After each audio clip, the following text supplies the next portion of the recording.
There was a Down syndrome girl who moved to our school and everybody was really freaked out by her and they didn't want to talk to her. And our teacher paired her up with her to look after her at lunchtimes. And we didn't really want her because she was kind of scary, but now she's one of my best friends. It's important for me to be in a mainstream classroom because I can actually fit in with the rest of the school. I can have more social life and not just hanging with other disabled people. What is important for me at Freyberg is that everybody's looking out for each other in that, and they always make you feel included. It's quite good to have disabled people at our school because we can be friends with them. They all feel a bit more comfortable and they're quite cool when you are their friends because they're a bit different inside than what they look like. I think if we did exclude them, it'd be a lot harder for them to learn and they wouldn't make as many friends, and neither would we.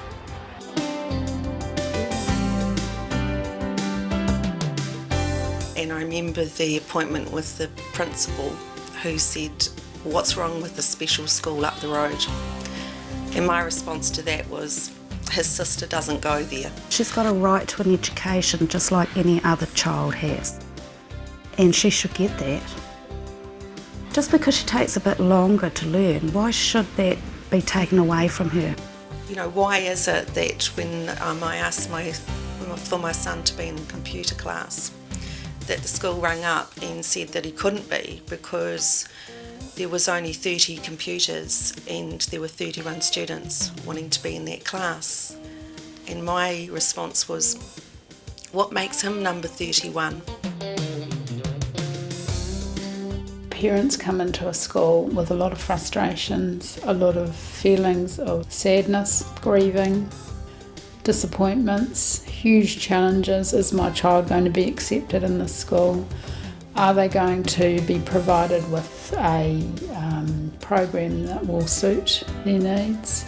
Some of these parents have had to fight very hard for the resource that they've got around their students. And sometimes they can be sharp because of that and quite angry about life in general. Understood, fully understood. As long as the relationship is, we will try, you tell us where we're getting it wrong and we will try again. And everything's been great. I'm waiting for it to fall apart. I can't believe how well it's gone. No child is excluded because of a disability. Some of the students who've been here have been extremely disabled. You know, couldn't talk, could barely communicate, and weren't mobile, and yet they've been fully welcomed and loved in the school, and the students revolved around them in a way that both the disabled student and the student who wasn't disabled benefited from. I'll get you guys to write it up and remind them. It's very much principal attitude to it, really. I have a total philosophy that says if a child wants to come to Bayfield and has particular needs, then we will find a way of getting around those needs. I believe that schools have got to be super flexible. They've got to cater for everybody, and the job of schools is to find a solution to a student's issues. It's not to see them as a barrier. A leader will always have a vision for the school, and then what a leader does is put the right people in the place to make sure that happens. With special students, you need to really look very closely at your structure in your school and then work very hard on the culture of the teachers. And if you as a principal have that vision, it's really important then not only to set up the structures but also to have people that will run it and run it well and can influence others. It's not always going cap in hand for a resource either. It's actually the resources in the school. And I think the biggest resource is attitude, is a willingness to have a try. Let's see if this works. Let's try this new idea. Let's do something different and see if this works. Don't be hung up by the timetable. Don't be hung up by academic results. Don't be hung up by school image. Don't be hung up by those things. Just remember a school is a place that kids learn and try and succeed. Tamati, which one? Seafood. Seafood, what sort? There was lots of discussion in professional development and transparency in terms of the process and needs of the students, how they would be best met in terms of an inclusive model, so that the staff were brought on board in that respect. It was also made very clear to them what the expectations would be of them as teachers and what support the students would get. From the beginning, we had our kids out in classes. We picked our teachers very carefully. We picked teachers that we knew were very supportive, and then gradually we increased the number of teachers that we put our students out to class with. We wanted to make it successful, so we put all the support in place that needed to be put in place. So if we had a teacher who was a bit iffy, then we would say, okay, what would it take? Would you like a teacher aide? Would you like some help with some of your other students? So generally by the end of the year, the teacher would be saying, hey, that was great, I'm happy to have special ed students again. All teachers are involved in the teaching of special students. Otherwise what happens is the teachers of the special students become isolated, marginalised just as much as the students can be. So all teachers have that role to play and to feel that they are part of the mainstream in the school.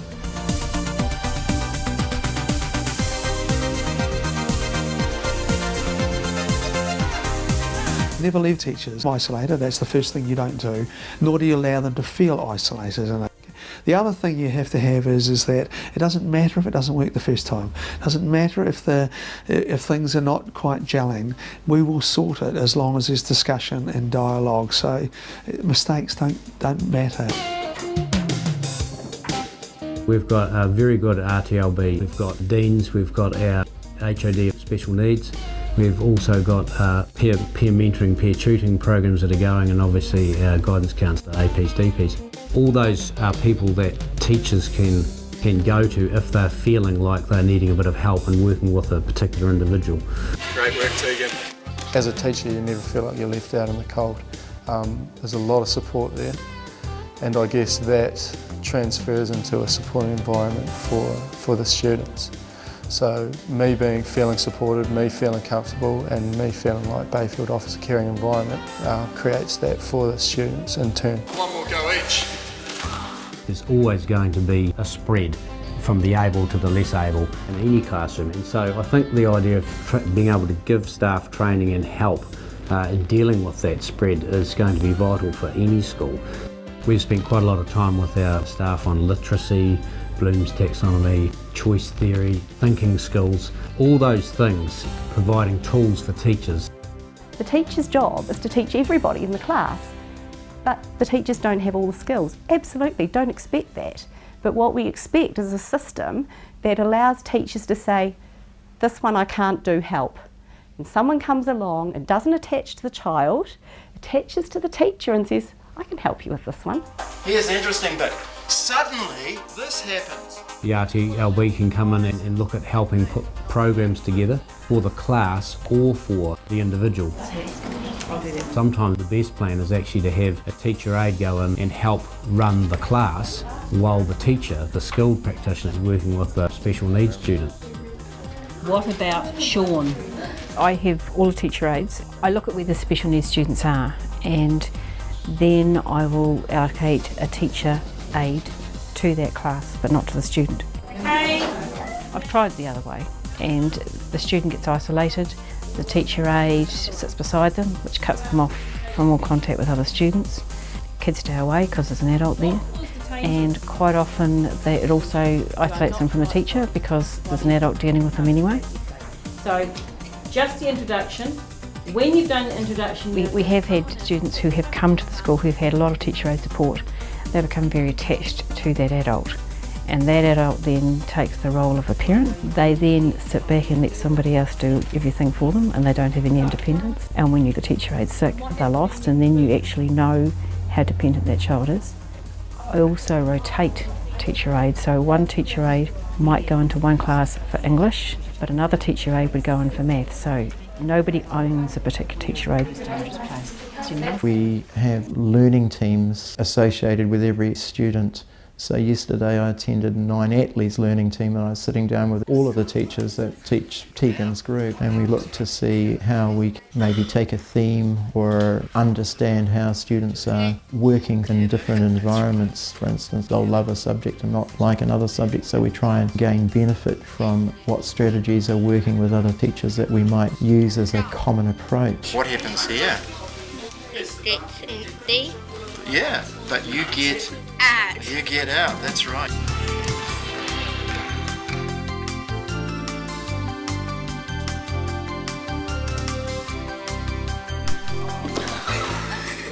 It starts from me.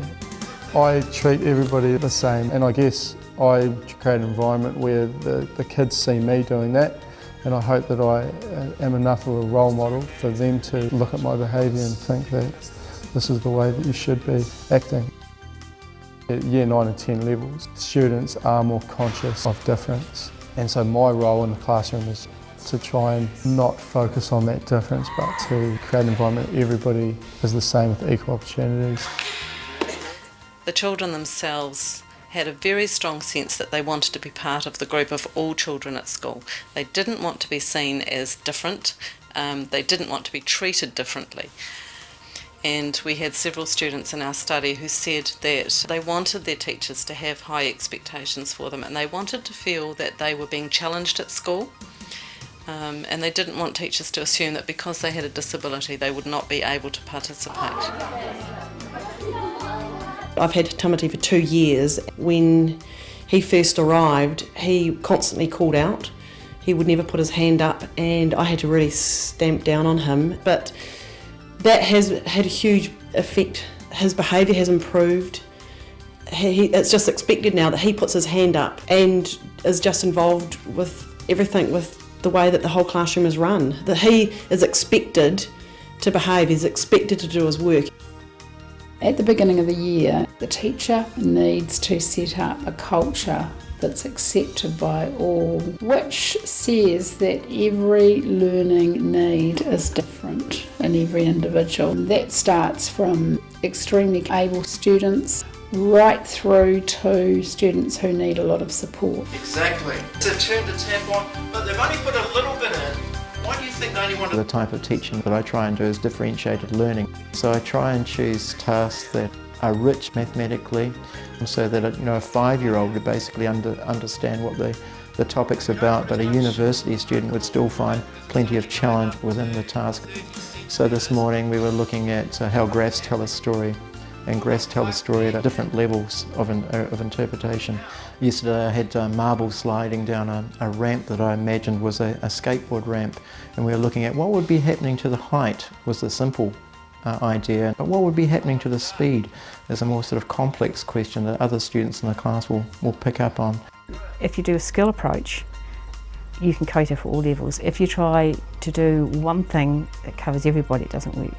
So my teaching is very based on teach the skill, then get the material that suits the skill at a range of levels. This is your introduction.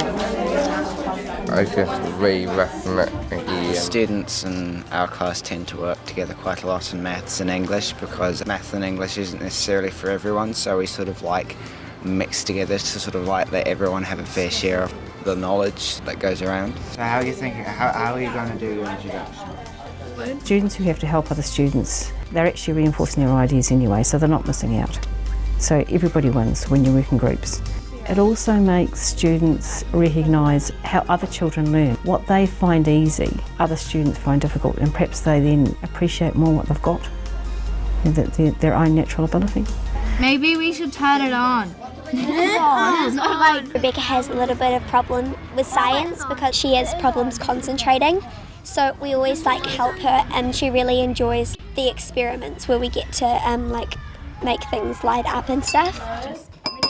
At first, I didn't know what really to think of her, but after I looked after her a few lunchtimes, she's actually really fun, and I would say she's one of my close friends. The most disabled I can remember in the last few years was David. I mean, David couldn't do anything in terms of a normal classroom, but he was with children. He was included, and if he was disruptive to the room, as he often could be, the support would take him out and let him calm down and bring him in, and the children looked for him to come back and welcomed him. When David left the school, he knew two things. He probably hadn't learned anything from the educational encyclopedia about math or English or in particular, but he knew that people liked him, and he waited for that each day.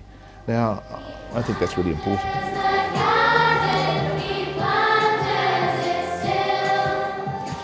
Duncan was involved in the 3 school shows. He was a member of a school band and school choir.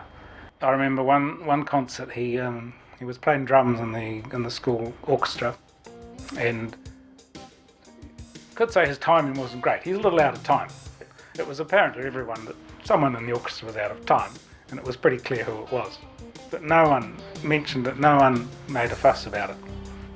And then the following term, the school orchestra performed again, and they did the same song. Duncan was drumming once again, and this time his drumming was spot on. He was completely in time, and I think that's a great example of you include a child. You may not get perfection, but you hang in there, and the rewards will come. And that was also a really good example of a school putting its faith in the kids. I can't believe how well it's gone. They listened. They adapted the school for Tegan instead of Tegan having to adapt for the school. Bayfield has just been so open about everything. They ask for my input if they think something should be changed. I'm involved in my daughter's education.